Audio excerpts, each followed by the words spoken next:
জীবনে কখনো কোনো মৃত ব্যক্তিকে গোসল করিয়েছেন?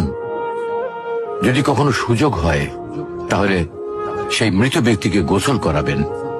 তখন খুব কাছ থেকে দেখবেন মৃত মানুষের দেহটা কতটা অসহায় লাগে, মৃত্যুর পরে মানুষের দেহ কতটা ভয়ের কারণ হয়ে দাঁড়ায়।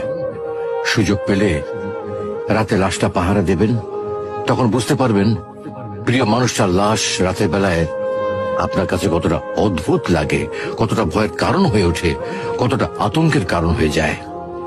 সুযোগ পেলে মৃত ব্যক্তির শরীরে একটু হাত লাগিয়ে কিছুক্ষণ তার স্পর্শ নেবেন। আপনি তখন উপলব্ধির সুযোগ পাবেন এই পৃথিবীতে বিশাল প্রভাব প্রতিপত্তি মৃত্যুর পরে কতটা নির্যাতনের রূপ নেয়।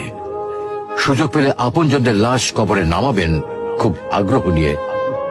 শেষবারের মতো মৃতদেহের মুখটি একবার দেখার চেষ্টা করবেন এবং বারবার উপলব্ধি করার চেষ্টা করবেন এই মৃতদের সাথে অনন্তকালের যাত্রার পথে এটাই আপনার জীবনের শেষ দেখা। সুযোগ পেলে মাঝে মধ্যে কবরস্থানে গিয়ে নীরবে কিছুক্ষণ দাঁড়াবেন। এরপর মনে মনে চিন্তা করবেন জীবনের লাভ ক্ষতির হিসাব।